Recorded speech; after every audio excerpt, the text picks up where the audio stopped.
Hello and welcome back to the channel. Today we have this position. It is white to move and win, so you can pause the video to find the answer on your own. Okay, so now this pawn is pinned. It can promote, but only when the queen is moved out of this position. Yes, we have many checks on a3, on a2, and also on d3, but none of them actually wins, because whenever we give checks, the black king will be able to escape to the center of the board. This pawn is always pinned, and after this check, black can just repeat moves, and sorry, not this one, it's this one on a5, and then it's be a series of checks that's going to lead to a draw.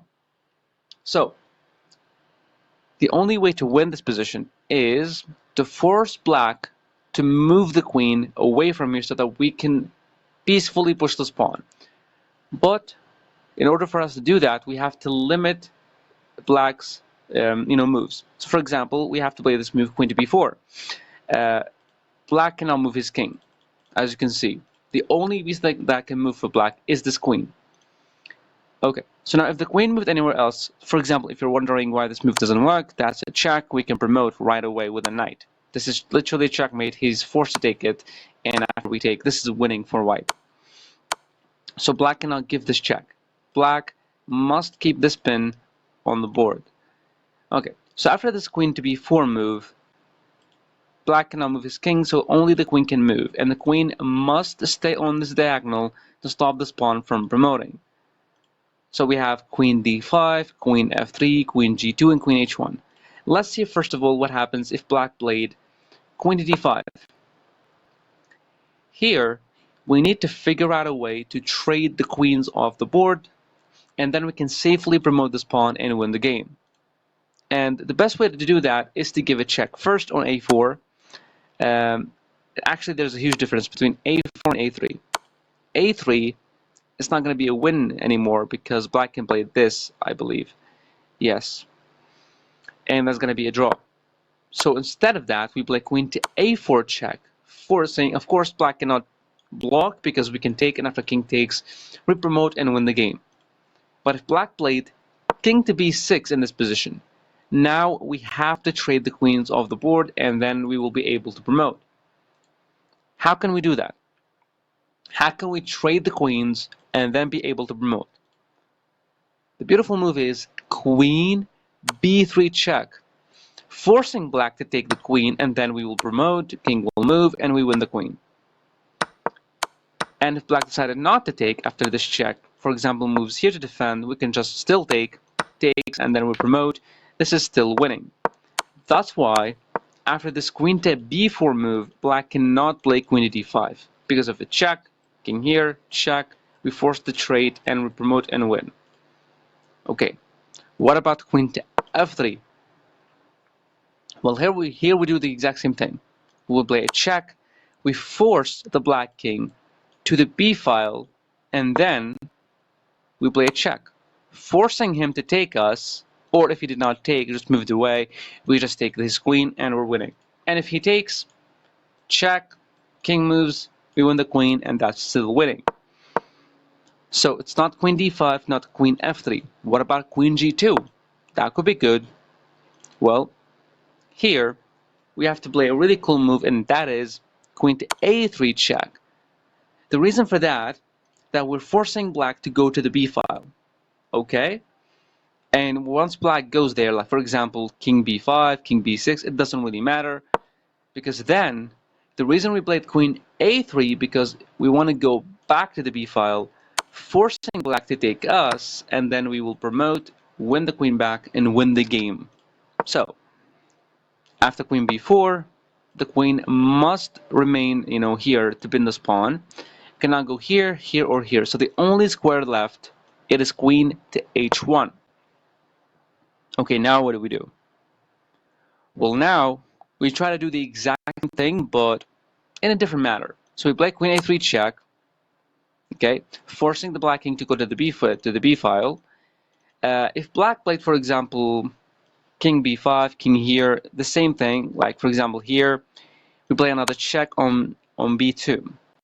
Now look, if black here has 6 squares to go to, these and these, If black went to the A file, it's going to be really, really fast win. Because after this, we play another check.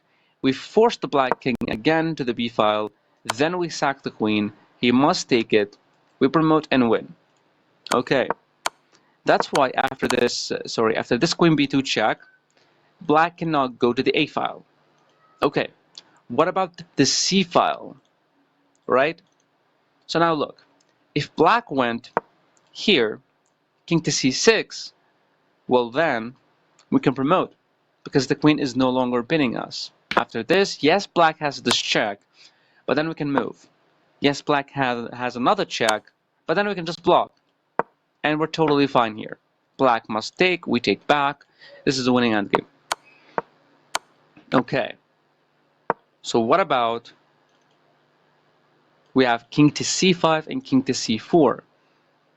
So if king to c5, then we can simply just play king to a7. As you can see right now, black has no checks whatsoever. Cannot give this check, cannot force the black, the white king to move away, and then we will promote this pawn. Well, you might say, well, black can play queen to h7, pinning the pawn. Well, now we can just simply play queen b6 check. It doesn't matter where black actually moves his king because either d5 or c4, but in both ways, we're going to move the king away from the bin.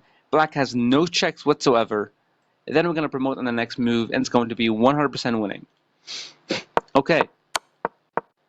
But what about another move? Like, for example, not here and not here. What about king to c4? Well, after this king to c4 move, we can play queen to c2. And after that, it's going to be a series of checks. But the point of that move, I mean, even before here, even before playing queen to b2, we still play, like, for example, queen b3. Do not allow black to go here to c4. It's even better. Sorry about that. Yes. It's better than allowing black to go here because it's going to be a longer variation. So just check on b3 instead of b2, and then either he got to go here where we move the king and then we promote, or where he goes here and then we can immediately promote. But what if after this check, black did not go king to b5 and went king to b6? Now what happens? Well, you might say we have this check. The black king can move, for example, here to c7. As you can see, you might say, well, okay, it's not this move. Sorry about that. After this move, we played this check, queen to b2 check. And now, if black went to this file, you know the drill. Check, we force black here, take, and then we promote and win. Now here, if black played king to c6, we promote to a queen. If he went here, the same plan, we move the king here. But if black played king to c7, we cannot promote, we cannot move the king here. There's going to be a lot of checks. The way to win this, really beautiful way, queen h2 check, forcing him to take us, because once you do that, we have this queen promotion, king moves away, we take the queen, we win the game. Thank you for watching.